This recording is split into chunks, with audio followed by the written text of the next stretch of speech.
جی بسم اللہ الرحمن الرحیم، السلام علیکم۔ ایک نئی ویڈیو اور دو تین جو نئی خبریں ہیں ان کے ساتھ نئی مشورت آپ کی خدمت میں حاضر ہے۔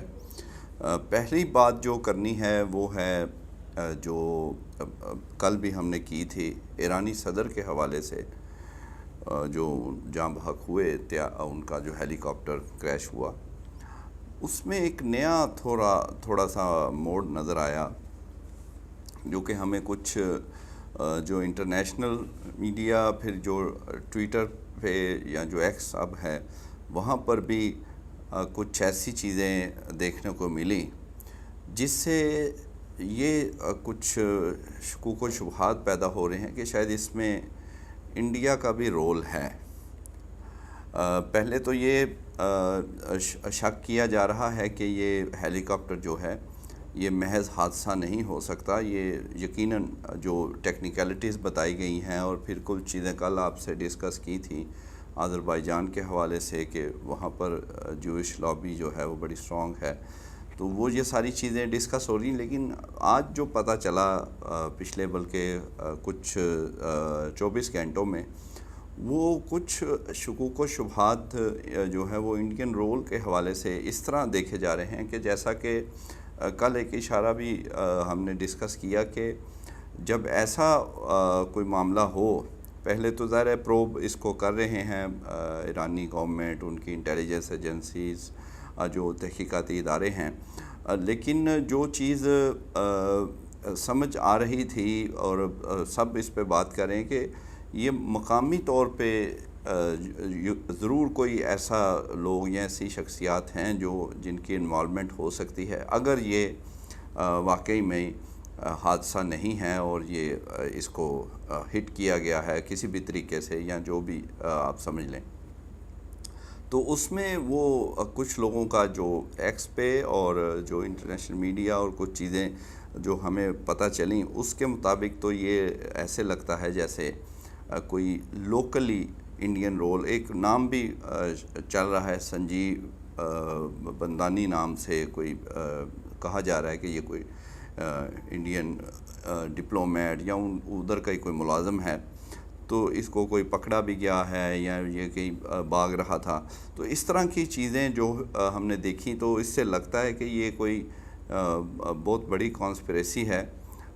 بہرحال ابھی یہ بالکل ایک انیشیل سٹیج ہے، یہ تو پروب ہوگی تو پتہ چلے گا، لیکن کیونکہ آپ کو پتہ ہے کہ ایران کے انڈیا سے تعلقات ایسے ہیں، انہوں نے تجارتی یا جو بھی بنائے ہوئے ہیں، تو وہ شاید اس کو دبانے کی کوشش کریں، اگر نہیں کرتے تو کھل کر اگر ہے انوالومنٹ تو انہیں بالکل اس کو سامنے لانا چاہیے۔ لیکن بہرحال ابھی یہ جو چیزیں ہمیں نظر آئیں وہ آپ سے ڈسکس کر رہے ہیں، باقی پروب ہوگا، لیکن یہ ایک نیا موڑ اور اہم ترین موڑ ہوگا، اور یہ دیکھ لیں کہ یہ ہر جگہ جیسا کہ کینیڈا اور جگہوں پہ تو بالکل کلیئر ثبوت ملے انڈین رول کے جو کہ سکھوں کی حوالے سے وہاں پر ہوا، تو اب یہاں پر بھی کچھ ایسی شکوک و شبہات یا باتیں ہو رہی ہیں۔ دوسری بات جو اہم وہ آپ کو پتہ ہے، جو ایک نیا قانون بنانا، قانون ہی سمجھے بل پاس کیا، بڑا زبردستی کہہ لیں یا جلدی میں، اور رات کو 10 بجے وہ قانون پاس ہوا پنجاب اسمبلی میں حد کے عزت کا، تو وہ اب آپ کو پتہ ہے کہ اصل چیز تو نیت ہے، تو نیت تو صاف ظاہر ہے کہ وہ یہ کیا چاہتی ہے پنجاب حکومت یا اوورآل سارے، اور ایسے لگتا ہے نون لیگ کے ذرائع کچھ کہہ رہے ہیں کہ انہیں کوئی پتہ نہیں جلدی تھی، کوئی دباؤ تھا یا کچھ، بس انہیں کرنا تھا یہ ہر صورت۔ حالانکہ جو صحافتی تنظیمیں ہیں جن سے بھی بات ہوئی، سب نے انہیں منع کیا اور اس پہ اعتراض کیا، اور ڈسکشن کے باوجود اگر کوئی چیزیں، کوئی ترمیم اگر کوئی کہی بھی گئی تو وہ بھی اس میں شامل نہیں کی گئیں، تو یہ بالکل اس کو کالا قانون کہا جا رہا ہے، کالا قانون ہے بھی۔ اور اس سے پہلے آپ کو پتہ ہے ایک کوشش فیڈرل حکومت کے لیول پہ بھی پیچھے ہوئی تھی ماضی میں، تو وہ اسلام آباد ہائی کورٹ میں چیلنج ہوئی تو اڑا دی گئی تھی، تو اب یہ اس کا ظاہر ہے یہ لاہور ہائی کورٹ میں چیلنج ہوگی، جیسا کہ ارشد انصاری جو پریس کلب کے لاہور کے صدر ہیں، بڑے ایکٹیو ہیں اور جاندار صحافتی تنظیموں میں ایک بڑا نام اور اتنا جاندار بندہ بہت کم ہمیں دیکھنے کو ملا ہے جو، اور جب بھی وہ پریس کلب میں ہوں گے کسی عہدے پہ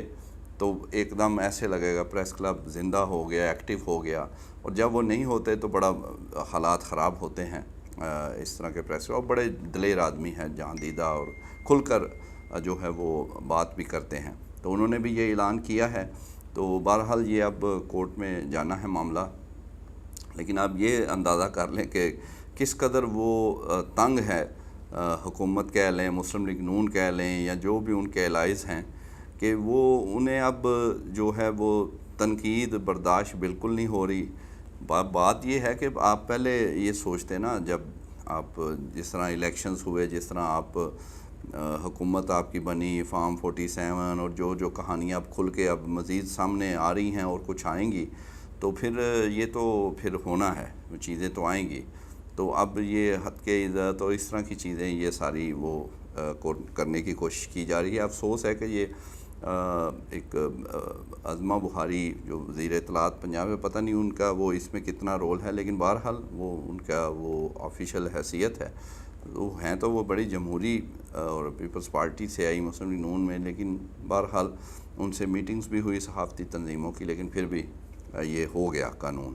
تو یہ پھر نون لیگ کو یاد بھی رکھنا ہے یہ کہ اس طرح کے قانون بعض کا جو بناتا ہے وہ انہی کے خلاف بعد میں استعمال بھی ہو جاتے ہیں۔ یہ تاریخ یہ تو ہے، مقافات عمل تو یہ چلتا ہے۔ خان صاحب سے بھی یہ چیزیں کچھ ہوئی ہیں جو وہ اس وقت لوگوں کے کہنے پہ کرتے تھے، اور بعد میں پھر خود ہی کہتے تھے کہ یہ میرے سے غلطی ہو گئی، یہ مجھے نہیں کرنا چاہیے تھا۔ تو یہی اب ادھر بھی ہو رہا ہے۔ اور اس کے علاوہ کچھ معاملات میں بھی بہت زیادہ مسلم لیگ نون اور کچھ ان کے ایون اب تو کوئی مزاحمت والے بھی اگر کوئی لوگ تھے وہ بھی دوسری طرف ہی چل رہے ہیں فی الحال۔ تو لگتا ہے کہ یہ ان کا دل تو کرتا ہے کہ ہم بڑے اگریسو ہو جائیں اور یہ انقلاب ہم حکومت میں رہ کے لیں، لیکن وہ نہیں ہو رہا۔ اور تیسری اہم بات جو ہے، بہت ہی جو آپ اکثر پوچھنا چاہتے ہیں، وہ ایک ہمیں اچھا ایک کلو ملا ہے جو عمران خان کے حوالے سے بات چیت یا ان سے جو پس پردہ چیزیں چلائی جا رہی ہیں، تو اگرچہ ان کو لوگوں نے دوسری طرح زیادہ لیا، ٹھیک ہے، تنقید کرتے ہیں لوگ، سب ان کا رائٹ ہے۔ علامہ طاہر اشرفی صاحب جو نمائندہ خصوصی رہے خان صاحب کے وزارت عظمیٰ کے دور میں، اور یہ مڈل ایسٹ اور اس ممالک کے لیے انہیں، اور خان صاحب کے بڑے قریب تھے، اور پھر بعد میں بھی وہ پی ڈی ایم 1 حکومت میں بھی وہ تھے، ابھی بھی ان کی وہ ایک اچھا تعلق ہر جگہ ہے۔ تو انہوں نے ایک بڑا اہم بات کی، ایک تو وہ کہہ رہے ہیں نا کہ خان صاحب نے خود حکومت کرائی، وہ خود ذمہ دار، یہ سارا وہ نہیں، اصل جو کہانی ہے جو انہوں نے بتائی وہ ہے عارف علوی صاحب جو سابق صدر ہیں، ان کا انہوں نے اشارہ دیا ہے کہ وہ رول بڑا اہم ہے اور اہم رول پلے کرنے جا رہے ہیں خان صاحب کے حوالے سے۔ لوگوں نے اس کو نظر انداز، ان کو سمجھ نہیں آئی، وہ اس چیز میں بھاگ گئے، وہ ٹویٹر پہ بھی ہر جگہ وہ لگے ہوئے ہیں تنقید، وہ جی وہ خان صاحب کو یہ کیوں کہا کہ انہوں نے خود حکومت، وہ خود ذمہ دار تھے، انہوں نے یہ کیا، اور باجوہ صاحب کا کیوں۔ اصل جو خبر والی بات تھی وہ غور نہیں کسی نے کیا، وہ غور طلب بات یہ ہے کہ انہوں نے اشارہ دیا ہے، اور ویل انفارمڈ آدمی ہیں وہ، اور انہوں نے کہا کہ عارف علوی صاحب جب صدر تھے اس وقت بھی انہوں نے کوشش کی، تو پھر بات ضامن پہ آ گئی کہ کون گارنٹی یا سر، اس وقت تو ظاہر ہے بہت زیادہ ٹرسٹ ڈیفیسٹ بھی تھا، ابھی بھی ہے، اسی لیے رکاوٹیں بھی آتی ہیں اگر معاملات کوئی چلتے ہیں۔ لیکن بہرحال اس وقت اب دوبارہ ڈاکٹر عارف علوی جو ایکٹیو ہوئے ہیں اور خان صاحب سے مل کے بھی آئے ہیں، اور یہ پھر ان کے پی ٹی آئی کے اپنے لوگ کہہ رہے ہیں، ایون ان کے جو چیئرمین گور صاحب وہ بھی کہہ رہے ہیں کہ اہم کردار سونپا ہے خان صاحب نے عارف علوی صاحب۔ تو طاہر اشرفی صاحب بھی کہہ رہے ہیں کہ وہ واقعی رول ادا کر رہے ہیں، اور اب شاید کوئی ضامن بھی مل جائے، اگرچہ انہوں نے ایک سیاسی بات کی ہے کہ کوئی ضمانت نہیں تھا کیونکہ خان صاحب کا پتہ نہیں چلتا، وہ بات کر دیتے ہیں اور بعد میں، لیکن بہرحال یہ جب بات چلے گی جو کہ چل رہی ہے تو وہ پھر کہیں نہ کہیں جا کے پھر ضمانتیں اور سب کچھ ہوتا ہے گارنٹی سے۔ لیکن بہرحال کچھ لوگوں کا خیال ہے کہ بالکل بات ہی نہیں کرنی چاہیے، جیسے فواد چودھری صاحب یا اس طرح سارے کہہ رہے ہیں کہ اب بات کرنی ہے تو عوام سے کریں، لیکن بہرحال بہت ساری چیزیں ہیں جس کے لیے بات چیت ہونی چاہیے، اور اس سے بہتری ہے کہ ملک کے لیے تو یہی ہے، بڑے بڑی جو معاملات خراب ہوتے ہیں وہ بیٹھ کر ہی بات کرنے سے ہی اس حل ہوتے ہیں۔ تو یہ ایک آخری جو بات ہے یہ زیادہ اہم ہے، تو اتنا آپ سمجھیں، مزید انشاءاللہ اس کے متعلق جو ہے وہ آئندہ آپ کو بتائیں گے جیسے جیسے یہ چیزیں آگے بڑھیں گی، اور کیونکہ جتنا ہے اتنا ہی ابھی بتانا بہتر ہے، چھلانگ نہیں مارنی۔ تو انشاءاللہ مزید جو اپڈیٹ ہوگی وہ بھی اگلی ویڈیوز میں آپ کو بتائیں گے۔ Thank you.